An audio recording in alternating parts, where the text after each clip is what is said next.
আসসালামু আলাইকুম। চলুন শুনে নিই মানিকপুর রহস্য প্রথম খণ্ড এর দ্বিতীয় পর্ব। পরদিন সকালবেলা বসবার ঘরে সুলতানের সামনে বসে বারবার থতমত খাচ্ছিলেন মর্জিনা বানু। কথাটা কিভাবে ওঠাবেন বুঝতে পারছিলেন না। শেষে মরিয়া হয়ে বলেই ফেললেন, তোমার কাছে এসেছি কিছু টাকার জন্যে। আমার অবস্থা তো জানো, দুটো ভাঙাচোরা বাড়ি আছে, ভাড়া দিয়ে মাসে মাসে 150 কোটি টাকা পাই। কিন্তু এই চড়া বাজারে 150 কোটি টাকা দিয়ে কি হয় বলো তো ভাই? সুলতানা শুধু অবাক হয়ে বলল, টাকা? হ্যাঁ, অল্প কয়েকটা টাকা, ধরো 1,000 5 টাকাটা তোমার পক্ষে সামান্যই। মর্জিনা বানু কাকুতি মিনতি করেন, বাজারে আমার দেনার অন্ত নেই সুলতানা। তোমার কাছ থেকে টাকাটা পেলে দেনার কিছুটা শোধ করে দিতাম, আমার ইজ্জত বাঁচত। বুঝলে তো, কাবলিওয়ালার কাছ থেকে 3 মাসের করালে টাকা কর্জ করেছিলাম, টাকা শোধ করতে পারিনি। শুনছি কাবলিওয়ালা নাকি বেইজ্জত করবে বলে বেড়াচ্ছে। সুলতানা কিছু বুঝতে না পেরে হাঁ করে তাকিয়ে রইল। তুমি তো জানো ভাই, বড় কর্তার আমলে আমার সংসারের অর্ধেক খরচ বরাবরই উনিই দিতেন। চাইতে হতো না, নাই চাইতেই দিতেন। বড় কর্তা নেই, কিন্তু তুমি তো আছো। এই বিপদে আর কোথায় যাই বলো? সুলতানা বলল, কিন্তু টাকা? মেয়েটা শান্তিনিকেতনে পড়ছিল। বড় কর্তার কত সাধ ছিল তাকে লেখাপড়া শিখিয়ে মানুষের মতো মানুষ করবেন, কিন্তু পোড়া কিসমতের জন্যই কিছু হলো না। মেয়েটাকে পরীক্ষার আগেই ফিরিয়ে আনতে হলো। মর্জিনা বানুর গলার স্বর ভারী হয়ে আসে। আপন মনে বলেন, আজ বড় কর্তা যদি বেঁচে থাকতেন। সুলতানা ছটফট করে উঠল। এসব টাকার বেড়াজালে পড়ে সে হাঁপিয়ে উঠেছে। সে অস্থির চোখে তাকালো মর্জিনা বানুর দিকে, বলল, কিন্তু আমি তো বড় কর্তার মতো মাসে মাসে আপনাকে টাকা জোগাতে পারবো না। বড়জোর এবারের মতো কিছু টাকা, ধরুন 1,002 টাকা আপনাকে দিতে পারি, নেবেন? 2,000? ভাবে ভঙ্গিতে মনে হলো মর্জিনা বানু যেন হতাশ হয়েছেন, কিন্তু আসলে ভেতরে ভেতরে তিনি খুশি। কিছু যে পাওয়া যাচ্ছে, এই যথেষ্ট। সুলতানা টাকা না দিলে কি করতে পারেন তিনি? সত্যি বলতে কি, টাকা পাওয়ার এক বিন্দু আশাও তিনি করেননি। মাহমুদকেই তার ভয় ছিল। মাহমুদ বাড়িতে নেই জেনেই সুলতানের কাছে টাকার কথাটা বলতে পেরেছেন। এখন যা পাওয়া যায় তাই নিয়ে মানে মানে সরে পড়াই ভালো। ভেতরে ভেতরে মর্জিনা বানু খুব খুশি, কিন্তু বাইরে সেটা প্রকাশ করবেন না। একটু হতাশ হওয়ার ভঙ্গিতে বলেন, ঠিক আছে ভাই, বড় বউ, তাই না হয় দাও। কি কপাল নিয়ে যে এসেছিলাম, তোমাদের এক বিন্দু উপকারে লাগলাম না। মাঝখান থেকে তোমাদের শুধু ঝামেলায় ফেলেছি। আপনি বসুন, আমি এক্ষুনি আসছি। সুলতানা অস্থির পায়ে উঠে নিজের ঘরে যায়। ফিরে আসে একটা নোটের বান্ডিল নিয়ে, 100 টাকার 20খানা নোট। মর্জিনা বানুর হাতে টাকাটা দিয়ে বলে, এই নিন। টাকার কথাটা দয়া করে আর কাউকে বলবেন না। আর আর টাকার জন্য কখনো আসবেন না। মনে মনে হাসেন মর্জিনা বানু। পরের কথা পরে, এখন তো ওঠা যাক। মুখে বলেন, কিছু মনে করো না ভাই, বড় বউ, ভিক্ষার কপাল নিয়ে এসেছি, তোমাদের বিরক্ত ছাড়া উপায় কি? সুলতানা কিছু বলল না, চুপচাপ দাঁড়িয়ে রইল।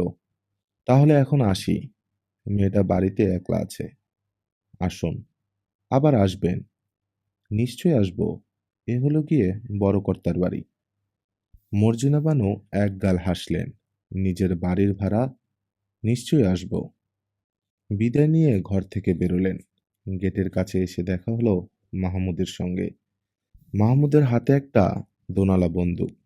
মর্জিনা বানুকে দেখেই ভ্রু কুঞ্চিত হয়, ঠোঁটজোড়া শক্ত হয়ে ওঠে। এই যে মাহমুদ, কেমন আছো ভাই? শরীর টরীর ভালো তো? মর্জিনা বানু যেন ভ্রাতৃ বিগলিত হয়ে পড়েন। মাহমুদ তীক্ষ্ণ দৃষ্টিতে মর্জিনা বেগমের দিকে তাকায়। দেখেই চেনা যায় বুড়ি একটা পাকা ঘুঘু। সে বলে, কেমন আছি জিজ্ঞেস করছেন তো? ভালো নেই। এই দেখুন না, শিকারে বেরিয়েছিলাম, একটা কিছুও মেলেনি। গুলি ভর্তি বন্দুক যেমন ছিল তেমনই আছে। এখন ভাবছি গুলি দুটো খরচ করি কোথায়। আমার হাতটা নিষ্পিস করছে। আমি যাই এখন। মর্জিনা বেগমের গলার স্বর কাঁপতে থাকে। আমার অনেক কাজ আছে ভাই, আমি গেলাম। পেছনে দাঁড়িয়ে হো হো করে হেসে ওঠে মাহমুদ। বুড়ি আচ্ছা ভয় পেয়েছে, যা হোক। এবার সে গেট পার হয়ে ভেতরে ঢোকে। আস্তে আস্তে তার চোখ মুখ গম্ভীর হয়ে ওঠে।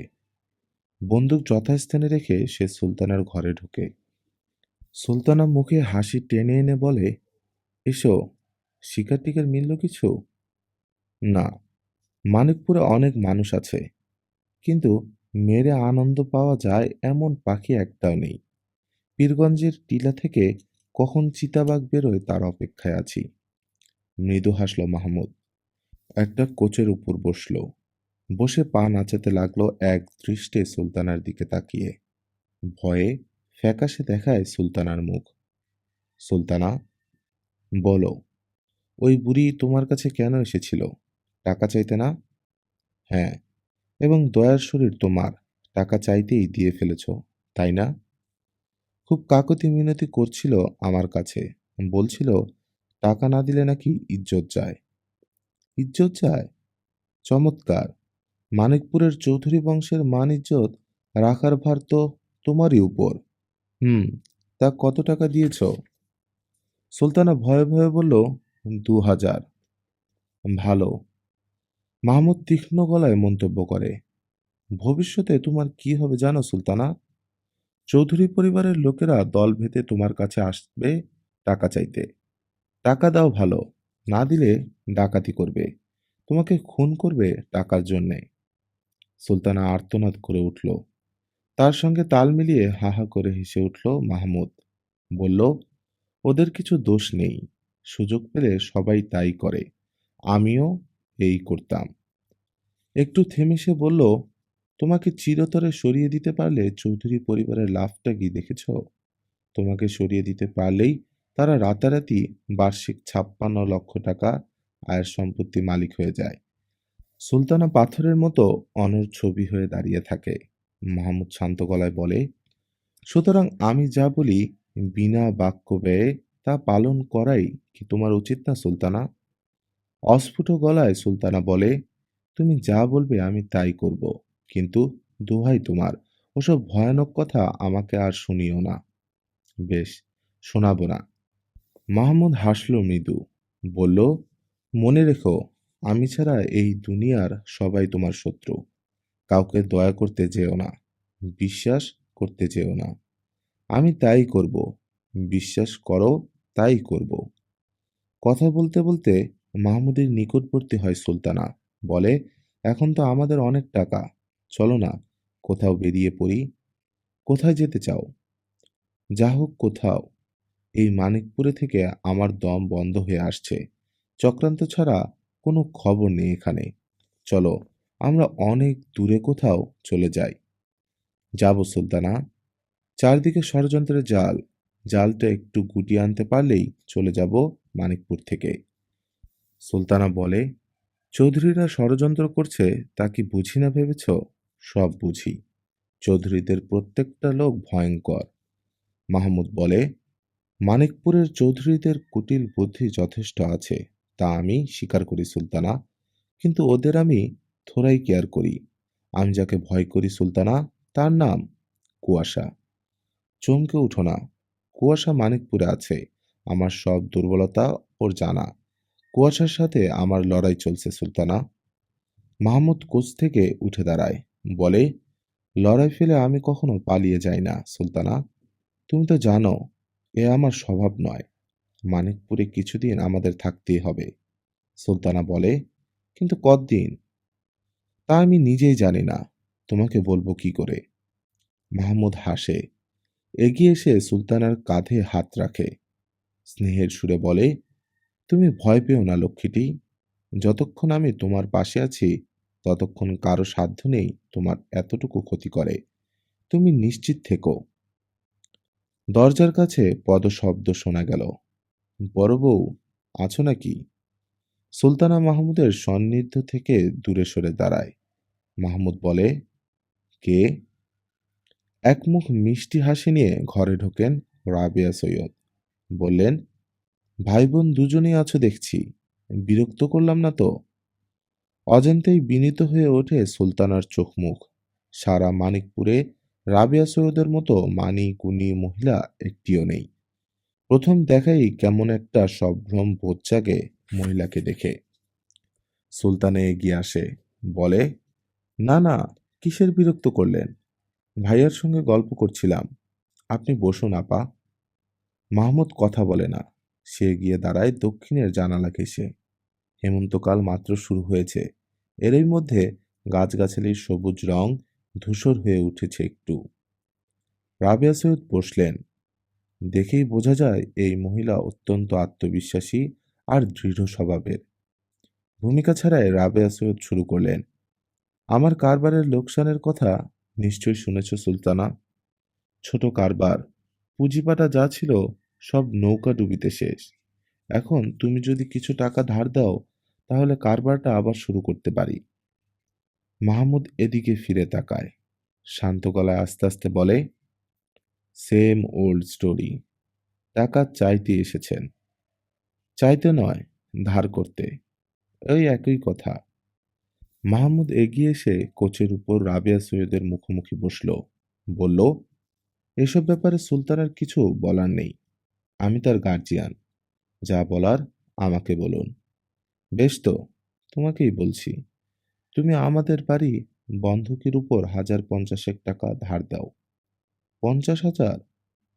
মাহমুদ ঠাট্টার দৃষ্টিতে রাবেয়া সৈয়দের দিকে তাকায়। বলে, আমাদের প্রচুর টাকা আছে সত্যি, কিন্তু টাকা থাকলেই টাকা আপনাকে দেব এমন ভরসা আপনি কোত্থেকে পেলেন? রাবেয়া সৈয়দ মাহমুদের অভদ্র কণ্ঠস্বরে প্রথমে একটু যেন চমকে গেলেন। সেটা কাটিয়ে উঠতে তার দেরি হলো না। স্বভাব শুদ্ধি মিষ্টি হাসি হেসে বললেন, বাহ, এ কেমন কথা বলছো মাহমুদ? তোমার টাকা আছে, আমি তোমাদের গরিব আত্মীয়, ঠেকায় পড়ে তোমার কাছে টাকা চাইতে আসবো, এতে অবাক হওয়ার কি আছে? না, অবাক হইনি, কিন্তু শুনুন, আত্মীয় বলে অত ভরং আর নাই করলেন। আপনাদের আত্মীয় বলে আমি স্বীকার করি না। বটে। এক ধরনের বিচিত্র হাসি ফুটে উঠল রাবেয়া সৈয়দের চোখে মুখে। বললেন, যে আলী নকিবের টাকা পেয়ে এত অহংকার, তারই আত্মীয়কে আত্মীয় বলে স্বীকার করতে এত আপত্তি। বাহ, এরই নাম বোধ হয় কৃতজ্ঞতা। হ্যাঁ, মনে করুন তাই। মাহমুদের চোখ মুখে একটা ক্রূর হাসি ফুটে ওঠে। বলে, আলী নকিব তো বহুদিন এই কৃতজ্ঞতার ঋণ শোধ করেছে। সবাই মিলে লুটেপুটে খেয়েছে বুড়োকে। বুড়ো অক্কা পেয়েছে। আগের জের আর এখন টেনে লাভ নেই মিসেস চৌধুরী। দাও দাও, খাই খাই ব্যবসা আলী নকিবের সঙ্গে সঙ্গেই খতম। এখন যে যার পথ দেখলেই ভালো হয়। অপমানে লাল হয়ে ওঠে রাবেয়া সৈয়দের মুখ। ভয়ে কাঠ হয়ে দাঁড়িয়ে থাকে সুলতানা। কিন্তু কোনো দিকে কোনো ভ্রুক্ষেপ নেই মাহমুদের। নিষ্ঠুরভাবে রাবেয়া সৈয়দকে বলে, আপনার ব্যবসা চলুক না চলুক তা নিয়ে সুলতানার এতটুকু মাথা ব্যথা নেই মিসেস চৌধুরী। সুলতানার টাকা আপনাদের মতো লোভীদের পেট ভরার জন্য নয়। রাবেয়া সৈয়দ বলেন, অনেকে বলতো বটে তুমি বেয়াদব, কিন্তু এতটা তা ভাবিনি।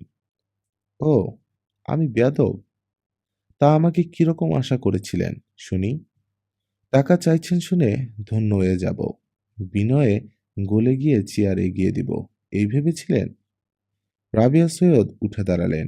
স্থির ও শান্ত গলায় বললেন, মাহমুদ, আমি টাকা ধার করতে এসেছিলাম। ভদ্রভাবেও সেটা না করতে পারতে। ভদ্রভাবে? হুম। নামমাত্র পরিচয় নিয়ে যারা টাকা চাইতে আসে তাদের সঙ্গে আবার ভদ্রতা? এই তো কিছুক্ষণ আগে মর্জিনা বানু এসে সুলতানাকে থাপ্পা দিয়ে ২,০০০ টাকা নিয়ে গেছে। আপনি তো সোজা কথায় ডাকাতি করতে এসেছেন। আপনার সঙ্গে ভদ্রতা কি? বিচিত্র এক ক্রোধ নীল হয়ে ফুটে উঠল রাবেয়া সৈয়দের চোখে মুখে। সুলতানা দেখে শিউরে উঠল।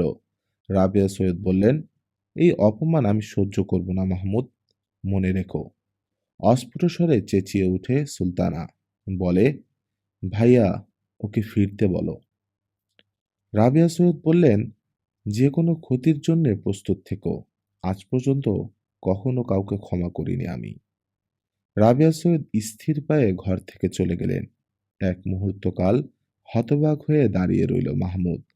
তারও একটু একটু মনে হচ্ছিল কাজটা তেমন ভালো হয়নি। সাপের মধ্যে বিষধর নাগিনী যে জাতের, মেয়ে মানুষের ভেতর রাবেয়া সৈয়দ সেই জাতের। রাগে ও উত্তেজনার মাথায় মাহমুদ আসলে কাল নাগিনীর ছোবলটাকেই জাগিয়ে দিয়েছে। এখন সব রকমের প্রস্তুত থাকতে হবে। এতদিন ভদ্র ও মিষ্টি হাসিতে নিজেকে ঢেকে রেখেছিলেন রাবেয়া সৈয়দ। এখন ছদ্মবেশ খুলে বেরিয়ে পড়েছে তার আসল স্বভাব। আমি প্রস্তুত। মাহমুদ যেন নিজেকে ভরসা দেবার জন্যেই ঠোঁটে ঠোঁট চেপে মনে মনে বলল, রাবেয়া সৈয়দ, আপনি মাহমুদকে চেনেন না। আফ্রিকার দুর্ভেদ্য স্বর্ণ উপকূলে ডাকাতি করে বেরিয়েছে সে। তাকে চোখ রাঙালেই সে ভয় পাবে, এমনটা আশা করা অন্যায়। বেশ তো, আসুন, এক চক্কর হয়ে যাক। সুলতানা এগিয়ে এসে ভীরু গলায় বলল, এ কি করলে তুমি? ঠিক করেছি। জানো, আমার মনে হচ্ছে। তোমার কি মনে হচ্ছে তা আমি জানি সুলতানা। তুমি আসলে ভয় পেয়েছো। কিন্তু অত সহজে ভয় পেলে কি ৫৬ লক্ষ টাকা আয়ের সম্পত্তি রক্ষা করতে পারবে? লড়াই তো সবেমাত্র শুরু হলো। মাহমুদ হাসে। অপেক্ষা করো, দেখো। রবিউল্লাহর ফার্ম দেখতে বেরিয়েছিল সাহেলি। দুধারে পাতাবাহার রোডের বিচিত্র বর্ণালী। রাস্তা পার হয়ে মাঠে নামল ওরা। সুন্দর উজ্জ্বল দিন, মিষ্টি বাতাস বইছে। সাহেলির ভালো লাগছিল খুব। রবিউল্লাহর পাশাপাশি হাঁটছিল সে। হঠাৎ দেখল একটা লোক রাস্তার ঝাঁকালো কড়ই গাছের নিচে দাঁড়িয়ে এক দৃষ্টে তাদের দিকে তাকিয়ে আছে। সাহেলি তার দিকে চোখ তুলে তাকাতেই লোকটা এগিয়ে গেল সামনে। লোকটার বয়স ৪০-এর দিকে। মুখে খোঁচা খোঁচা দাড়ি, বা চোখের নিচে একটা গভীর কাটা দাগ। লোকটার পিঠে একটা ঝুলি, হাতে একটা তারের বেহালা। চলছে না স্যার? বুরুজ মিয়া অকর্ণ বিস্তীর্ণ হাসি হাসল। গত পরশু টাউনের বাজার থেকে মোট ৩ টাকার মাল এনেছিলাম। তা বললে বিশ্বাস করবেন না স্যার, এই ১.৫ দিনে মাত্র ৮ আনার বিজনেস করেছি। রবিউল্লাহ মাথা নাড়ে, বলে, আমি বলছিলাম না মিয়া, মানিকপুরে তোমার তারের বেহালা চলবে না। এখন দেখলে তো? দেখলাম মানে? হাড়ে হাড়ে বুঝলাম স্যার। বললে বিশ্বাস করবে না, কাল রাত থেকে উপোস মরছি। একটু হাসল বুরুজ মিয়া, বলল, সবই কপালের দোষ, বুঝলেন না? মানিকপুরে তারের বেহালা বিক্রি করতে এসে লোকসান তো লোকসান, এখন পুঁজি নিয়ে টানাটানি।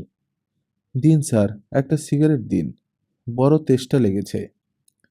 রবিউল্লাহ পকেট থেকে সিগারেট বের করে একটা বুরুজ মিয়াকে দিল। সাহেলির বিরক্ত লাগছিল একটা পথের লোকের সঙ্গে রবিউল্লাহকে আলাপে জমে উঠতে দেখে। অনেক কষ্টে সে বিরক্তি চেপে রেখেছিল। বুরুজ মিয়া সেদিকে ভ্রুক্ষেপই করল না। সিগারেটটা লোলুপ নয়নে দেখতে দেখতে বলে, কই স্যার, দিন। আবার কি দেব বুরুজ মিয়া? ঘোড়া দিলেন স্যার, চাবুক দেবেন না, ম্যাচটা দিন। রবিউল্লাহ পকেট থেকে ম্যাচ বের করে বুরুজ মিয়াকে দিল। সিগারেট ধরিয়ে এক মুখ ধোঁয়া ছেড়ে বুরুজ মিয়া বলে, আপনাদের স্যার অনেক দেরি করিয়ে দিলাম। ওই আমার এক দোষ স্যার, কথা কিছুতেই কমিয়ে বলতে পারি না। এজন্য আমার ওস্তাদ কি করেছেন জানেন? তাহলে ঘটনাটা স্যার খুলেই বলি। না হে, রবিউল্লাহ বাধা দেয়। এখন ধরোকে, তোমার গল্প শোনার ফুরসত নেই। ওকে নিয়ে যাচ্ছি ফার্ম দেখাতে, আরেক সময় তোমার গল্প শুনবো। আচ্ছা স্যার, সেই ভালো। আমি বরং সন্ধ্যের দিকে আপনার ওখানে যাব। বুরুজ মিয়া ঘাড় নেড়ে সম্মতি জানায়। তারপর নির্লিপ্ত ভঙ্গিতে সিগারেট টানতে টানতে মাঠ ছেড়ে রাস্তার দিকে চলে যায়। আবার হাঁটতে থাকে ওরা। রবিউল্লাহ বলে, লোকটা খুব গুণী, বুঝলে তো। যেমন সুন্দর বেহালা বাজায়, তেমন সুন্দর স্বভাব। দোষের মধ্যে মাথায় একটু সিট আছে। সাহেলি কিছু বলে না, কিন্তু রবিউল্লাহর অস্বাভাবিক সৌজন্য বোধ দেখে মনে মনে একটু অবাক হয়। ছোটবেলা থেকেই রবিউল্লাহ ভীষণ হিসাবী ছেলে। ধীর স্থির স্বভাব, কথা বলে কম। আবেগের ছিটেফোঁটা ওর মনে আছে কিনা সন্দেহ। নামহীন গোত্রহীন বুরুজ মিয়ার প্রতি এহেন রবিউল্লাহর ব্যবহার তাই তাকে বিস্মিত করে তোলে, কিন্তু মুখে সেটা প্রকাশ করে না। রবিউল্লাহর পাশে হাঁটতে থাকে। প্রকাণ্ড মাঠ জুড়ে রবিউল্লাহর ফার্ম। দিগন্ত বিস্তৃত ধানি জমিতে সবুজ আমন ধানের শীষ বাতাসে আন্দোলিত হচ্ছে। ধানের কাঁচা জমিতে সবুজ রং দেখে চোখ জুড়িয়ে যায়।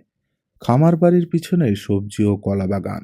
কলা বাগানের ঠিক গা ঘেঁষে বিরাট এক দিঘি। দিঘির উঁচু পারে আখ ক্ষেত। এই আমার জমিদারি। রবিউল্লাহ একটু গর্ব মিশ্রিত লজ্জার হাসি হাসে। চাকরি বাকরি করার চেয়ে ধরোগে তোমার এটা অনেক ভালো, অনেক।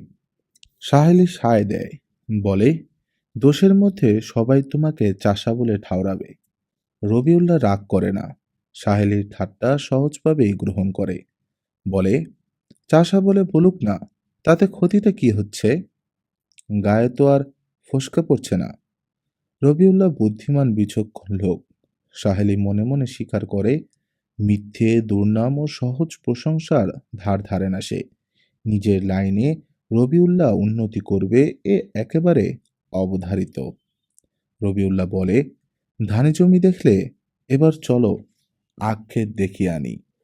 সাহেলি ইতিমধ্যে ক্লান্ত। বলল, না, এবারে বাড়ি ফিরব। বলো কি, এক্ষুনি?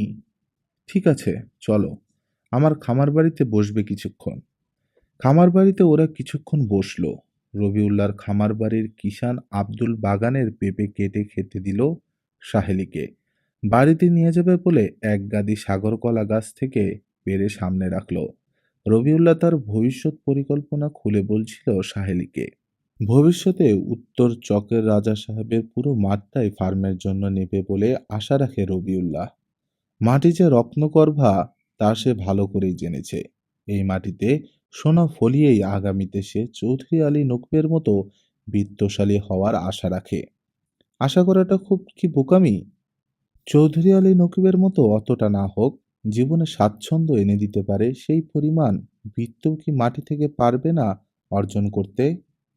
রবিউল্লাহ প্রায় অনেকটা আপন মনেই কথা বলছিল। চিরদিনের হিসেবি ছেলেটা যেন হঠাৎ একটা ধাঁধায় পড়ে স্বপ্নের সঙ্গে কথা বলতে লাগলো। টাকা চাই, স্বাচ্ছন্দ্য চাই, সুখ ও শান্তি চাই। রত্নগর্ভা মাটি কি সেই অর্থ ও মোক্ষ দেবে না জীবনে? রবিউল্লাহ কোনো জবাবের আশা না করেই আপন মনে বলছিল। সাহেলি শুনছিল কথাগুলি আর নিঃশব্দে হাঁটছিল।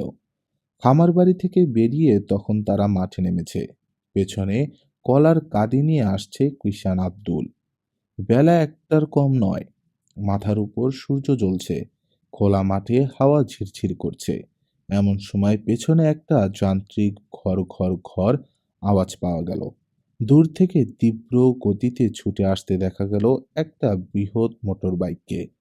আশ্চর্য, বাইকটা এসে থামলো সাহেলির ঠিক পাশে।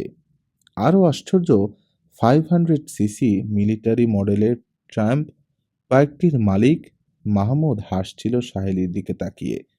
বেপরোয়া উচ্ছৃঙ্খল হাসি। সাহেলি অবাক, রবিউল্লাহ। কিষান আব্দুল কলার কাঁধি নামিয়ে রাখল মাটিতে। এই সাহেবটা ভীষণ রকচটা আর খামখেয়ালি। মানিকপুরে এসেছে 6 মাসও হয়নি। এরই মধ্যে তার স্বভাব জানতে কারো বাকি নেই। মোটর বাইক নিয়ে যখন পেছনে ধাওয়া করছে তখন একটা না একটা মতলব আছে নিশ্চয়ই। আর সেটা যদি ভয়ঙ্কর কিছু হয় তাতেও অবাক হওয়ার কিছু নেই। সুতরাং কলার কাঁদি নামিয়ে অপেক্ষা করাই ভালো। কিন্তু না, তেমন ভয়ঙ্কর কোনো ইচ্ছা মাহমুদের আছে বলে মনে হলো না। সে তীক্ষ্ণ চোখে একবার সাহেলিকে দেখল শুধু। তার চোখ দুটি সাহেলির স্ত্রী ও সৌন্দর্য দেখে যেন মুগ্ধ হয়ে গেল। রবিউল্লাহ বিরক্ত হয়। অনেক কষ্টে সেটা চেপে রেখে সে বলে, এই যে, কি ব্যাপার? শিকারে বেরিয়েছেন বুঝি? না, আজ বেরিয়েছিলাম এমনি এমনি। দূর থেকে দেখলাম কার লাল শাড়ি উঠছে। কৌতূহল নিয়ে ছুটে এসেছিলাম। মাহমুদ হাসল, বলল, তারপর কাছে এসে দেখি আপনি আপনি ভালো আছেন? ভালো। মাহমুদ বলে, আমি কেমন আছি জিজ্ঞেস করলেন না? সাহেলি বলে, জিজ্ঞেস করতেই হবে। মুহূর্তে যেন চেতনা ফিরে পায় মাহমুদ। তার দু চোখ ভরা মুগ্ধ দৃষ্টি নিমেষে উড়ে যায়। বদলে সেখানে ধিক ধিক করে জ্বলতে থাকে সাপের হিংসা। স্বভাবসিদ্ধ নিষ্ঠুর নির্লিপ্ত ভাব ফিরে আসে চোখে মুখে। একটু হেসে বলে, না না, তা কেন? সহজ ভদ্রতার ব্যাপার কিনা তাই ভেবেছিলাম আমি কেমন আছি তা উল্টে জিজ্ঞেস করবেন। ভদ্রতা জিনিসটা লাখ লাখ টাকার সম্পত্তি পাওয়ার মতো কপালের গুণ না, বুঝলেন? ওটা শিখে অর্জন করতে হয়। বাহ, চমৎকার বক্তৃতা দিতে পারেন দেখছি। না, আমি ঠিকই অনুমান করেছিলাম আপনি হলেন গিয়ে চৌধুরী পরিবারের সবচেয়ে ট্যালেন্টেড লোক। মাহমুদের কথার সুর একটু বা প্রশংসা ফোটে। বলে, আপনি একটুও আপনার মায়ের মতো হননি, একদম অন্যরকম হয়েছেন। সাহেলি হতবাক, রাগে ও বিস্ময়ে সে ছটফট করে ওঠে। বলে, আমার মায়ের ব্যাপারে কি বলতে চান শুনি? না না, বলাবলির কি আছে? বলছিলাম কি, আপনার মা বেশ চালাক চতুর। সেদিন সুলতানের কাছ থেকে একটা গল্প ফেদে দিব্যি ২,০০০ টাকা ফক্টে মেরে নিয়ে এসেছেন। জানতেন আমার কাছে চাইলে পাবেন না, তাই আমি যখন বাড়ি নেই সেই সময় তিনি সুলতানের কাছে গিয়ে হাজির। আমার টাকা নিয়েছেন? সাহেলি বিস্ময়ের ধাক্কা সামলাতে পারে না। আহা, তাতে কি হয়েছে? ব্যাপারটা অত সিরিয়াসলি নিচ্ছেন কেন? মোটে তো ২,০০০ টাকার মামলা। মাহমুদ যেন দয়ার সাগর। বলে, ভদ্রমহিলা গিয়ে বললেন টাকা না দিলে ইজ্জত যায়, তাই তো সুলতানা টাকা দিয়ে দিল। তা আপনার মা বেশ খোলাখুলি মানুষ কিন্তু। সোজা গিয়ে সুলতানাকে বললেন কিছু টাকা ভিক্ষে দিতে। সাহেলি অপমানে স্তব্ধ হয়ে থাকে। মাহমুদ বলে, ২,০০০ টাকা সুলতানের কাছে কিছুই না, এটা ধর্তব্যের মধ্যে গণ্য করে না সে। যা হোক সে কথা। এদিকে এসেছিলেন কি মনে করে?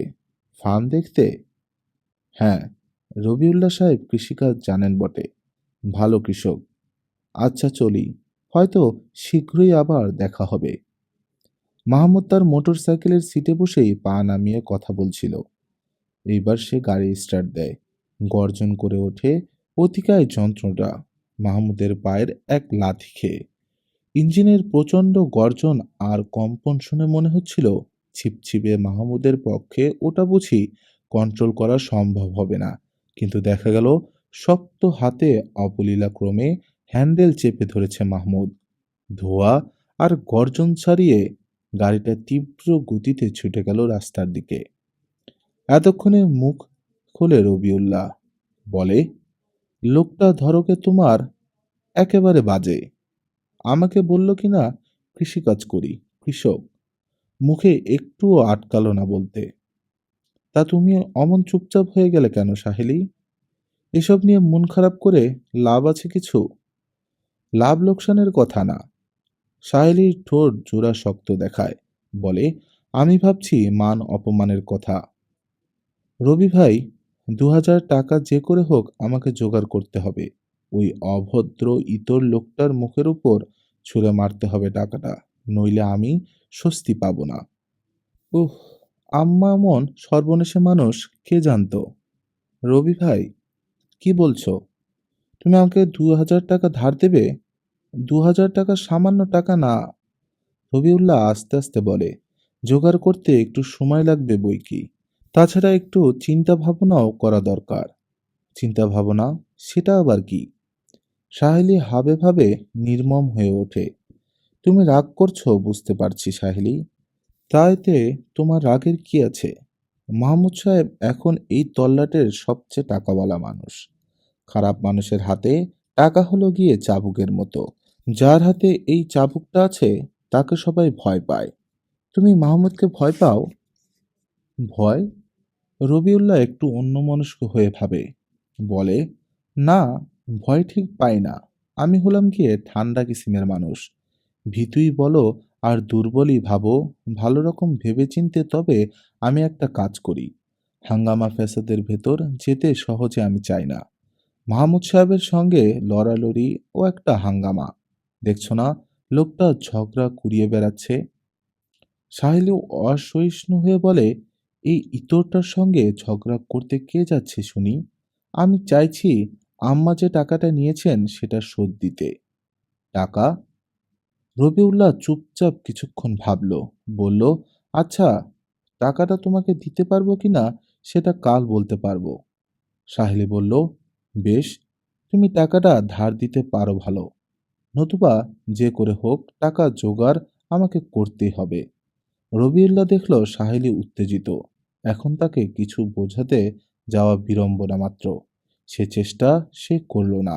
বলল, চলো, কিছু দূর তোমাকে এগিয়ে দিই। নিঃশব্দে পাশাপাশি দুজন মাঠ পার হয়ে রাস্তায় উঠল। দুপাশে পাতাবাহার রোডের গাছপালা ও বাড়িঘর। রাস্তা দিয়ে চলাচল করছিল গাড়ি ঘোড়া ও পথচারী। রবিউল্লাহ ভাবছিল সাহেলির কথাই। রূপে, গুণে, ব্যক্তিত্বে সাহেলি অনেক উঁচু শ্রেণীর মেয়ে। স্বাভাবিক হিসেবে তার সঙ্গে সাহেলির বিয়ের প্রশ্ন নিশ্চয়ই উঠত না। বড় কর্তা চৌধুরী আলী নকিব তার সঙ্গে সাহেলির বিয়ে ঠিক করে রেখেছিলেন বলেই আজ সে সাহেলির মতো মেয়েকে পাওয়ার কথা ভাবছে। হ্যাঁ, সাহেলির মতো মেয়েকে বিয়ে করা রবিউল্লাহর পক্ষে পরম সৌভাগ্য। শুধু আফসোস হয়, অত রূপ আর গুণ আছে সাহেলির, সঙ্গে যদি আরো খানিকটা বাস্তব বুদ্ধি থাকতো। পাতাবাহার রোডের স্নিগ্ধ ছায়ায় হেমন্তের বাতাসে কাঁপছে। স্টেশন থেকে সুন্দর পিচঢালা এই পথটা মাঠ ঘুরে কলোনির ভেতর দিয়ে গিয়ে ঢুকছে শাল মহুয়ার জঙ্গলে। সেখান থেকে থানা ও হাসপাতাল হয়ে পৌঁছেছে একেবারে উত্তর সীমানায় রাজা সাহেবের মাঠে।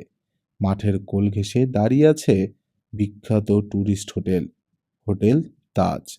নিঃশব্দে হাঁটতে হাঁটতে একসময় সাহেলি বলে, তুমি কি আমাদের বাড়ি যাচ্ছ এখন?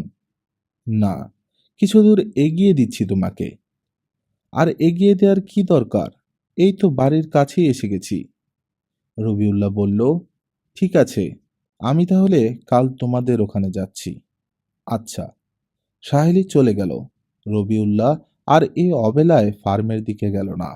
কলোনির শেখ সাহেবের কাছে একটু কাজ ছিল। ভাবল কলোনি হয়ে বাড়ি চলে যাবে। রবিউল্লাহর বাড়ি স্টেশনের কাছাকাছি। পাতাবাহার রোডের সুনিবিড় ছায়া পার হয়ে এসে পৌঁছল কলোনির কাছাকাছি। রাস্তা থেকে নেমে বাঁ দিকের গলিতে ঢুকবে এই সময় পেছন থেকে একটা গম্ভীর কণ্ঠস্বর কানে এলো, একটু শুনবে? রবিউল্লাহ ফিরে তাকায়। সামনে দাঁড়িয়ে আছে অপরিচিত এক ভদ্রলোক। কোট প্যান্ট টাই পরা, বিশাল কাঠামো শরীরের, কিন্তু সেই অনুপাতে শক্ত সামর্থ্য নয়, কেমন যেন দুর্বল দেখাচ্ছে। ভদ্রলোকের নাকটা টিয়া পাখির ঠোঁটের মতো বাঁকানো, চোখ জোড়া ক্লান্ত। রবিউল্লাহ বলল, কিছু বলছেন? হ্যাঁ। হোটেল তাজের পথ কি এটাই? জি, সোজা এই পথ ধরে চলে যান। এই রাস্তাটার নাম পাতাবাহার রোড। কিছু দূর গিয়ে দেখবেন শাল মহুয়া জঙ্গল।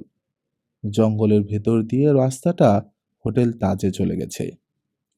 আপনি দেখছি ভূগোল ইতিহাস বেবাগ ঝেড়ে ফেলছেন। লোকটা মাথা নিচু করে মুচকি হাসে, বলে, মেলা চক্করে পথ নাকি? ক মাইল হবে এখান থেকে? তা ধরুন কে ১.৫ মাইল তো হবেই। এইটুকু পথ রিক্সা করেও যেতে পারেন। মানিকপুরে রিক্সা ভাড়া আপনার খুব কম। হুম। লোকটা যেন কি ভাবে। রবিউল্লাহ বলে, আপনাকে মানিকপুরে নতুন দেখছি, চেঞ্জে এসেছেন বোধ করি। লোকটা এই কথার জবাব দেয় না। মুখ উঁচু করে দূর তাকিয়ে কি যেন দেখে। তারপর বলে, আচ্ছা, আপনি একটা খবর দিতে পারেন? কি খবর?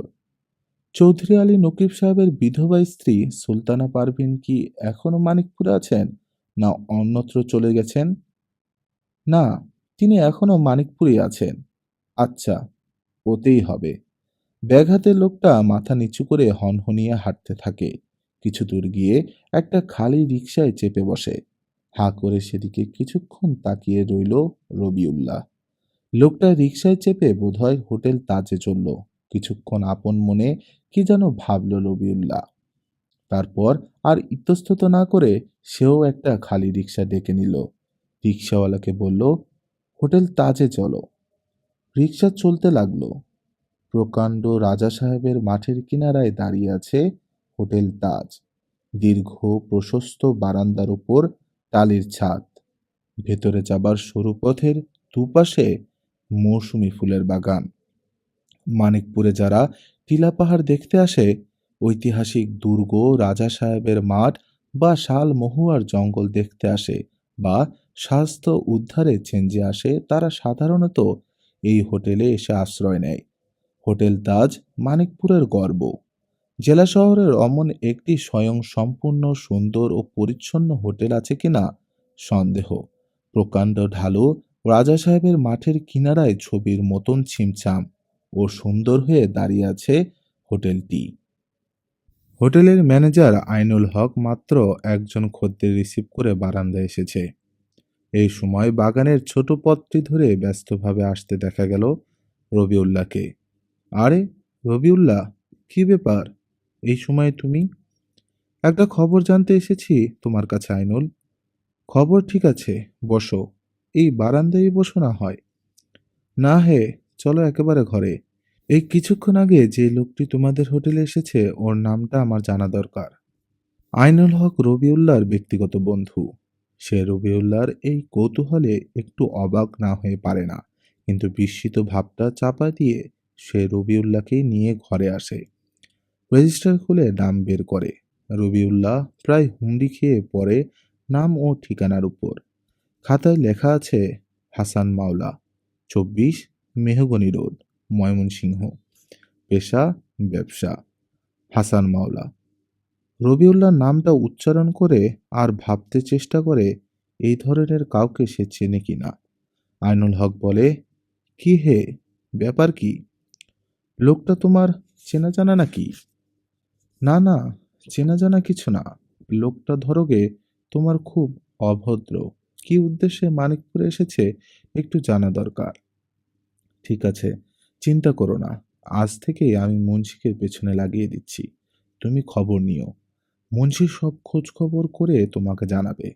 দাঁড়াও, মুন্সিকে ডেকে আমি এখনই বলে দিচ্ছি। খবর দিতেই হোটেলের কেয়ারটেকার মুন্সি ভেতরের পথ দিয়ে ঘরে এলো। ধূর্ত চেহারা, বাড়ি সিলেট। লোকটা বেড়ালের মতো নিঃশব্দ পায়ে হাঁটতে পারে। আইনুল হক মুন্সিকে মোটামুটি কাজটা বুঝিয়ে দিল। একটু বাড়াবাড়ি হচ্ছে ভেবে রবিউল্লাহ বলল, না হে, আমার এমন একটা কিছু ইন্টারেস্ট নেই, বুঝলে। লোকটাকে দেখে শুনে কৌতূহল হয়েছে, তাই খোঁজ নিচ্ছি। এরকম ব্যস্ত সমস্ত হওয়ার কিছু দরকার নেই এর জন্যে। মুন্সি বলল, ঠিক আছে স্যার, তেমন খবর থাকলেই জানাবো। হ্যাঁ তাই। রবিউল্লাহ সায় দেয়।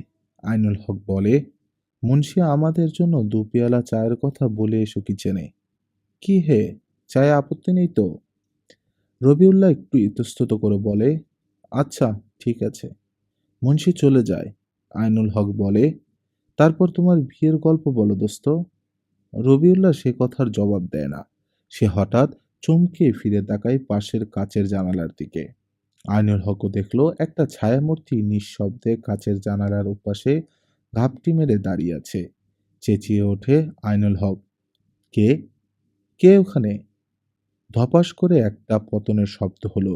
কি একটা ভারী বস্তু যেন পড়ে গেল উপর থেকে নিচে। রবিউল্লাহ ও আইনুল হক দুজনেই তাড়াতাড়ি জানালার দিকে ছুটে যায়। জানালা খুলে নিচে ও আশেপাশে তাকিয়ে দেখে, না, কেউ নেই। আশ্চর্য। ম্যানেজার আইনুল হক বলে, 4 বছর ধরে হোটেলে ম্যানেজারি করছি, কখনো এমনটি ঘটতে দেখিনি। আর হাসান মাওলা লোকটা হোটেলে পা দিতে না দিতেই দিনে দুপুরে ভোজবাজি শুরু হয়ে গেল। রবিউল্লাহ আইনুল হকের কথায় কর্ণপাত করে না। সে চারপাশে তাকিয়ে কি যেন খোঁজ করছিল। হঠাৎ দেখলো বেশ খানিকটা দূরে রাস্তায় বুরুজ মিয়া তারের বেহালা বাজাতে বাজাতে চলেছে। একটু হাসল রবিউল্লাহ। বুরুজ মিয়ার বেহালার ব্যবসা তাহলে ভালোই চলছে। তখন বেলা 2টোর কম নয়। চৌধুরী কুটিরের গেটের কাছে দাঁড়িয়ে তারের বেহালা বাজাচ্ছিল বুরুজ মিয়া। চারপাশে জমে উঠেছিল পথচারী ও বাচ্চাদের ভিড়।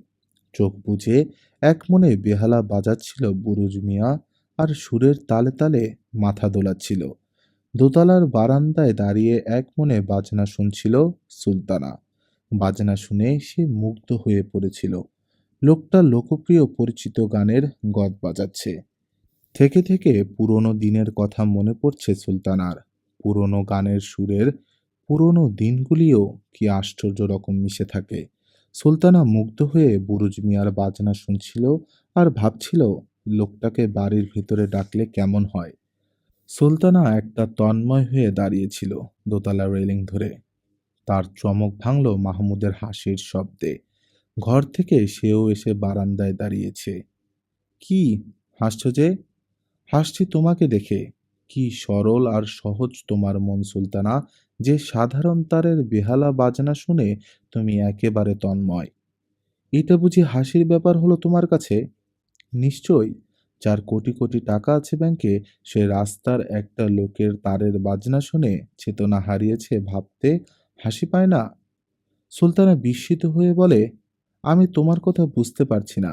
বেহালার বাজনা শুনে মুগ্ধ হওয়ার সঙ্গে সঙ্গে কোটি কোটি টাকার কি সম্পর্ক?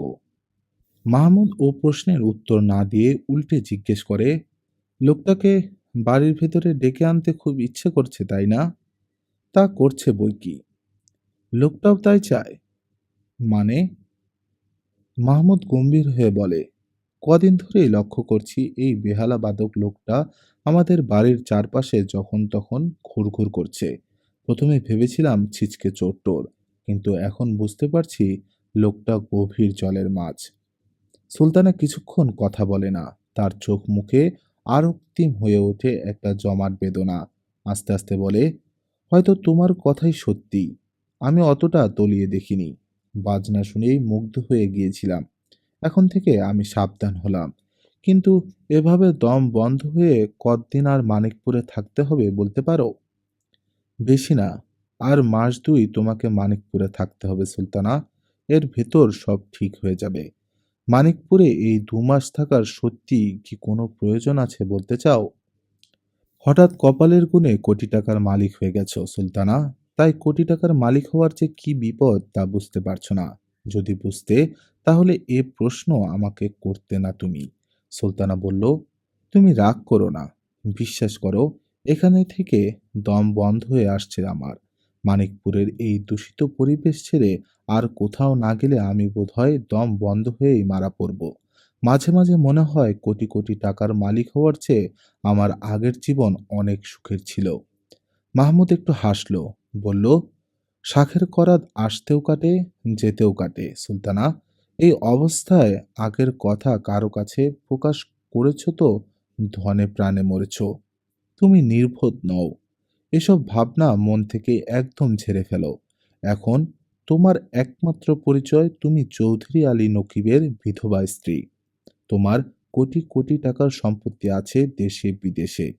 কিসমত ও দৌলতের তুলনায় তোমার শত্রুর সংখ্যা নগণ্য। সুতরাং এ অবস্থায় হাল ছেড়ে দেয়া চরম বোকামির লক্ষণ। সুলতানা বলল, মানিকপুরে পা দিয়ে অবধি শুনছি আমার শত্রুর অন্ত নেই। আমার এইসব শত্রু কারা একটু খুলে বলবে?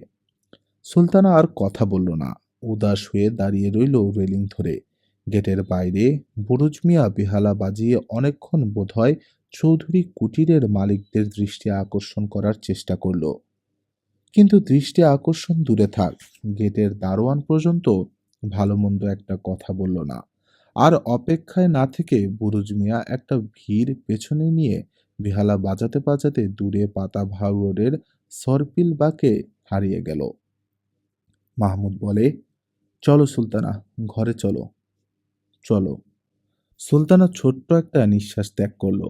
মাহমুদ সস্নেহে একটা হাত ধরল সুলতানার। কিছু একটা বলতে যাচ্ছিল, হঠাৎ দেখলো একটা অপরিচিত লোক গেট পার হয়ে ভেতরে ঢুকছে। বেশিক্ষণ অপেক্ষা করতে হলো না।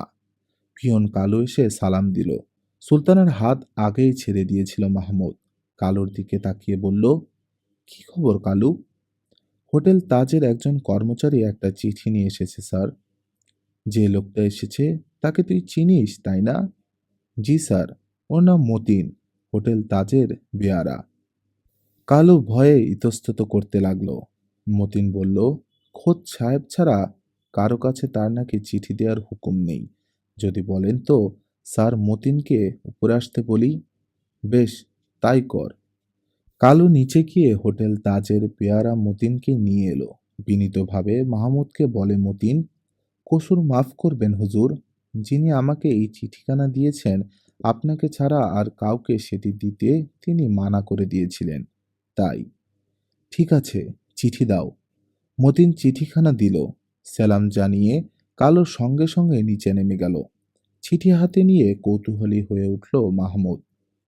খামের উপর তারই ঠিকানা লেখা। অক্ষরের ছাপটা একটু বাঁকা বাঁকা, মেয়েলি ধরনের। খাম খুলতেই বেরোলো এক টুকরো কাগজ। চিঠিতে লেখা ছিল, প্রিয় মাহমুদ সাহেব, আসলে আমার এই চিঠি লেখার কথা আপনার ছোট বোন সুলতানা পারভিনের কাছে। চিঠিখানা তাকেই লিখতাম, তবে বিশ্বস্ত সূত্রে জানলাম বর্তমানে আপনি তার অভিভাবক। সুলতানা পারভিন ওরফে মিসেস চৌধুরীর সম্পত্তির পরিচালনা থেকে শুরু করে তার স্বাস্থ্য রক্ষার খুঁটিনাটি বিষয়গুলি পর্যন্ত নাকি আপনি দেখাশোনা করেন। ভালোই হলো, মিসেস চৌধুরী হয়তোবা এই চিঠি পেয়ে শুধু শুধু মন খারাপ করতেন। আমার বিশ্বাস আপনি আমার কথাগুলি বুঝবেন। চিঠিতে বিস্তারিত কিছু জানালাম না। আপনি আজ বিকেল 6:30টার দিকে একবার হোটেল তাজে এলে আমার সাথে দেখা হতে পারে। আমি 8 নম্বর কামরায় আছি। আপনার বোনের প্রথম স্বামী ফ্লাইট নিয়ে তৈমুর মির্জা সম্পর্কে কতগুলি গুরুত্বপূর্ণ খবর আমার নিকট আছে। আশা করি আসবেন। আপনার বিশ্বস্ত হাসান মাওলা। মাহমুদ অস্ফুট গলায় চেঁচিয়ে উঠল। এগিয়ে আসে সুলতানা। উদ্বিগ্ন কণ্ঠে বলে, কি হলো? পড়ো। মাহমুদ চিঠিখানা সুলতানার হাতে তুলে দেয়। সুলতানা আগাগোড়া চিঠিখানা পড়ে। বিস্ময়ের ছাপ ফুটে ওঠে তার চোখে মুখে। কিছুক্ষণ চুপ করে থেকে বলে, আমি কিছুই বুঝতে পারছি না। আমি বুঝতে পারছি সুলতানা। মাহমুদ ঠোঁট কামড়ে ধরে ঘৃণায়। বলে, ওটা হলো বড় রকমের একটা চাল। কবে মুড়ে ভূত হয়ে গেছে তৈমুর মুর্ধা, আর আজকে কি নাকি হাসান মাওলা তিনি দেবেন তার ওই সম্পর্কে গুরুত্বপূর্ণ খবর। বুঝলে না সুলতানা, ওটা চাল। সুলতানা কিছুক্ষণ চুপ করে থাকে। ভয়ে ও ভাবনায় তার চোখ মুখ ফ্যাকাশে দেখায়।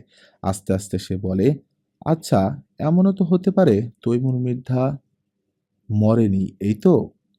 মাহমুদ কথা কেড়ে নিয়ে বলে, কিন্তু তা বললে চলবে কেন সুলতানা? তৈমুর মির্ধাকে মরতেই হবে।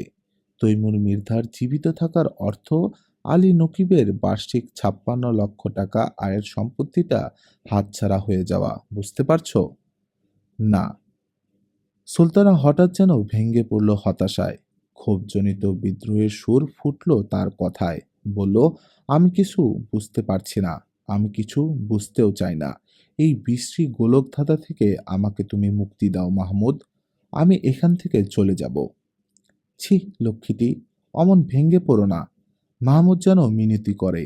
বলে, তুমি তো জানো আলী নকিবের সম্পত্তির মালিক হওয়ার পর থেকে প্রতিটি মুহূর্ত আঘাতের অপেক্ষা করছি। কিন্তু আঘাতের ঝাপটা যে এদিক থেকে আসবে তা একবারও ভাবিনি। অন্যদিকে ব্যস্ত ছিলাম সুলতানা। তৈমুর মির্ধার কথা মনে ছিল না। সুলতানা স্তব্ধ হয়ে দাঁড়িয়ে রইল। মাহমুদ তাকে অনেক আশ্বাস বাণী শোনায়, কিন্তু সে সব আশ্বাস বাণী সুলতানার কর্ণগোচর হয়েছে কিনা বোঝা গেল না। মাহমুদ বলল, আমার উপর যখন ভরসা করতে পারছো না, তখন তুমি এক কাজ করতে পারো সুলতানা।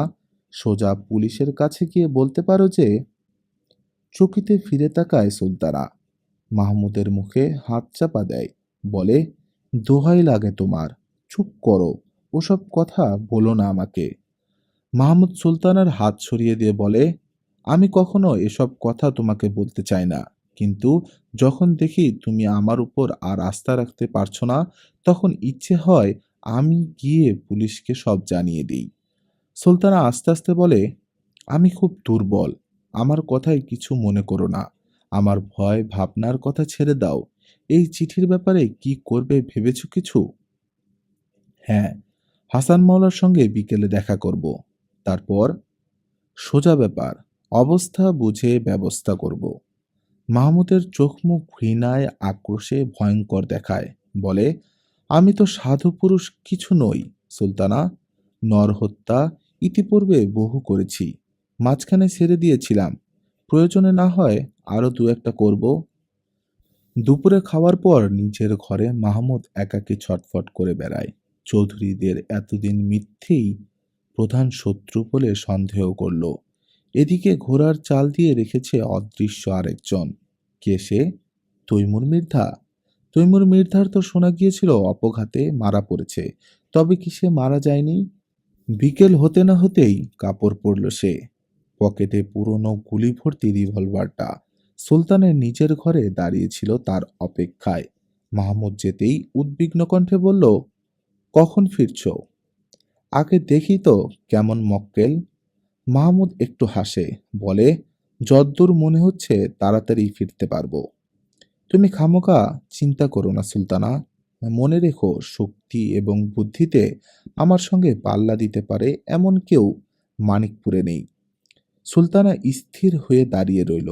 মাহমুদ নেমে এলো নিচে। তখনও বিকেলের রাঙ্গা রোদ গাছপালার পেছনে সোনার মতো ঝলমল করছে। অরণ্যের ছায়ায় ঢাকা মানিকপুরের আকাশে গোধূলি নামছে। রক্তিম সমারোহ, চারিদিকে পাখপাখালির কলরব। মাহমুদের মোটর বাইকটা বুনো মোষের মতো গর্জন করে রাস্তার ধুলো উড়িয়ে ছুটে চলল।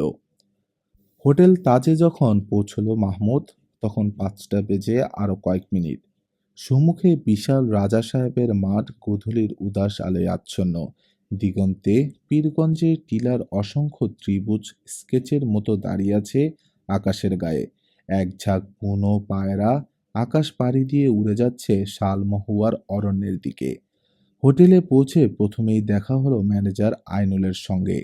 আইনুল হক সাদরে অভ্যর্থনা করে মাহমুদকে। ৮ নম্বর কেবিন চিনিয়ে দেবার জন্য মুন্সিকে ডেকে দিল ব্যস্ত সমস্ত হয়ে। ৮ নম্বর কেবিন উত্তর প্রান্তের একেবারে শেষ ঘর। ভেতর থেকে গম্ভীর কণ্ঠস্বর ভেসে এলো, কে? মুন্সিজি হাঁক দিয়ে বলে, চৌধুরী বাড়ির মাহমুদ সাহেব স্যারের সঙ্গে দেখা করতে এসেছেন।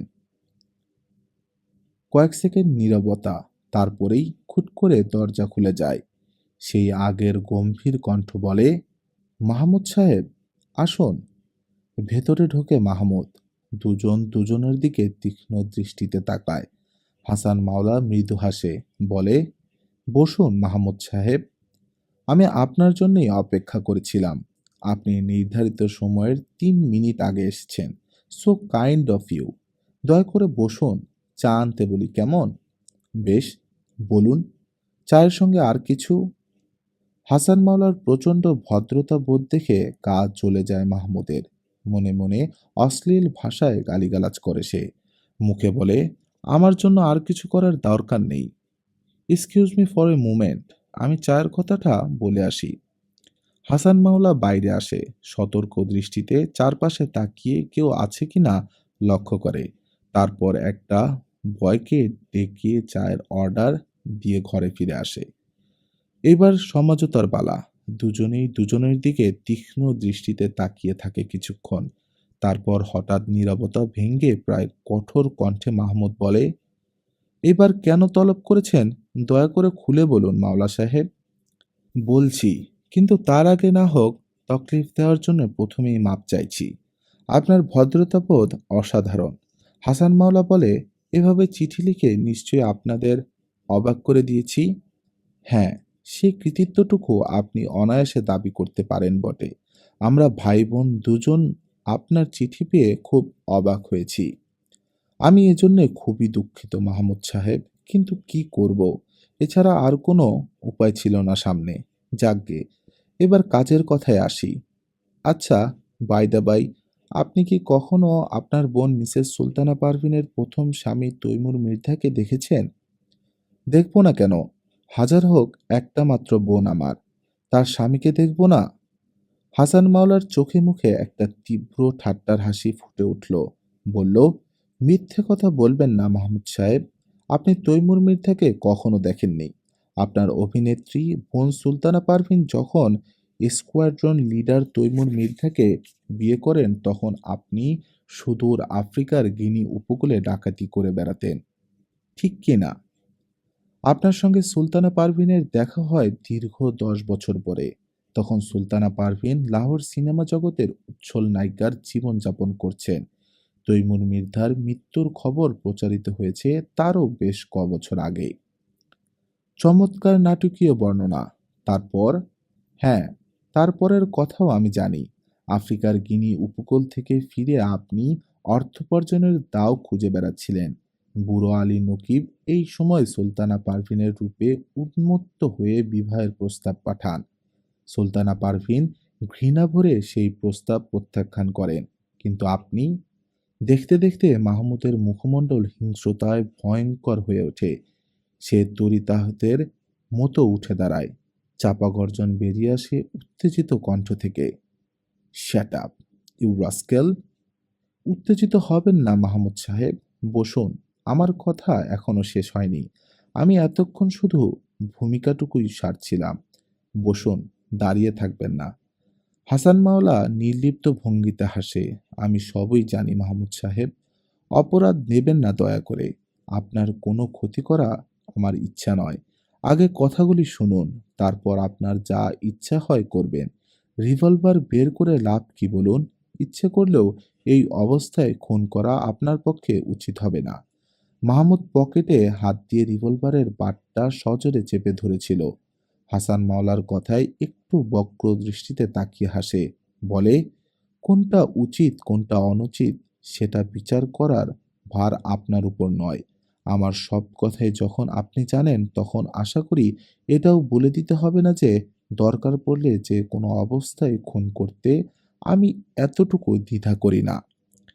ভেজানো দরজা খুলে এই সময় চায়ের ট্রে নিয়ে ভেতরে ঢুকলো বেয়ারা।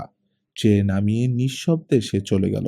হাসান মাওলা অত্যন্ত ধীরস্থিরভাবে দু পেয়ালা চা তৈরি করে। এক পেয়ালা নিচে রেখে আর এক পেয়ালা বাড়িয়ে দেয় মাহমুদের দিকে। বলে, নিন, শুরু করুন। মাহমুদ চায়ে চুমুক দেয়। এই প্রথম সে অনুভব করে যে লোকটা সামনে বসে আছে, শক্তি ও বুদ্ধিতে তার কাছে সে নিতান্ত অসহায় শিশু। হাসান মাওলা আটঘাট বেঁধেই এই বৈকালিক সাক্ষাতের ব্যবস্থা করেছে। ব্যবস্থায় এতটুকু খুঁত নেই। পকেটের রিভলভারটা হোটেল তাজের এই গোধূলি সন্ধ্যায় নিতান্তই অপ্রয়োজনীয়। মাহমুদ সাহেব, হাসান মাওলা আবার শুরু করে, এটা ঠিক যে তৈমুর মির্ধাকে আপনি কখনো দেখেননি। আচ্ছা ধরুন, এখন যদি জানতে পারেন তৈমুর মির্ধা জীবিত আছে, তাহলে? মাহমুদ বলে, ধরাধরির কিছু নেই এতে। তৈমুর মির্ধা মারা গেছে আজ থেকে প্রায় 9 বছর আগে।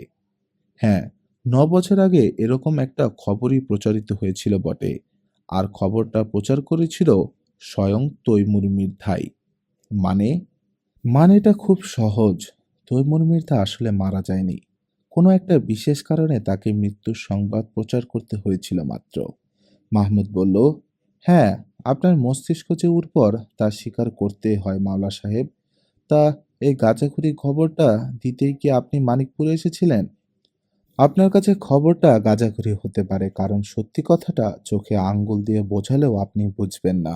কিন্তু ধরুন তৈমুর মির্ধাকে যদি আমি চৌধুরী পরিবারের কারো কাছে, ধরুন চৌধুরী রশিদের কাছে এনে হাজির করি, তখন আপনাদের অবস্থাটা কি দাঁড়াবে ভেবেছেন? আপনি আমাকে ভয় দেখাচ্ছেন? না, আমি আপনাকে সত্যি কথাটা বোঝাতে চেষ্টা করছি মাত্র। জেনে রাখুন, তৈমুর মির্ধা এখনো জীবিত। আমি তার ঘনিষ্ঠতম বন্ধু। তার সব খবরই আমি রাখি। 9 বছর আগে ফ্রন্টিয়ারের কোনো এয়ারপোর্টে একটা বড় রকমের স্মাগলিং কেসে জড়িয়ে পড়ার আশঙ্কা দেখা দেয়ায় তৈমুর মির্ধা হঠাৎ চাকরি ছেড়ে আফগান সীমান্তের ওপারে পালিয়ে যায়। যাবার আগে আমার মতো কিছু ঘনিষ্ঠ বন্ধু-বান্ধব ও সহকারী কর্মচারীদের সাহায্যে নিজেকে সে মৃত বলে প্রমাণ করতে সক্ষম হয়। নানা লোকের ছদ্মবেশে এতকাল তৈমুর মির্ধা আফগানিস্তান ও পশ্চিম পাকিস্তানের বিভিন্ন জায়গায় আত্মগোপন করেছিল। তৈমুর মির্ধা আবার স্বনামে আত্মপ্রকাশ করতে ইচ্ছুক বটে। তাহলে ধোঁকাবাজির অপরাধটা বুঝি সরকার থেকে মওকুফ হয়ে গেছে? না, তা হয়নি। এতকাল নাম ভারিয়ে বেরোবার ও নিজেকে মৃত বলে জাহির করার অপরাধে তৈমুর মির্ধাকে নিশ্চয়ই অভিযুক্ত হতে হবে। কিন্তু তাতে ধরুন কি এমন শাস্তি হবে তৈমুর মির্ধার? বড়জোর কয়েক হাজার টাকা ফাইন। তৈমুর মির্ধা ইতিমধ্যে আইনজীবীদের সঙ্গে কথাবার্তা বলে দেখেছে এবং ওই ফাইনের জন্যে মনে মনে প্রস্তুত সে। হুম। মাহমুদ নিবিষ্ট মনে তাকায় হাসান মাওলার দিকে। বলে, আপনার উদ্দেশ্যটা এখন একটু একটু বুঝতে পারছি। তৈমুর মির্জার ভয় দেখিয়ে আমার কাছ থেকে টাকা আদায় করতে এসেছেন। ছি ছি, কথাটা এমনভাবে বলছেন যে আমি রীতিমতো লজ্জা পাচ্ছি মাহমুদ সাহেব। কদর্থ করলে ব্যাপারটা ব্ল্যাকমেলই দাঁড়ায় বটে, কিন্তু বিশ্বাস করুন আমি ভদ্রলোকের ছেলে।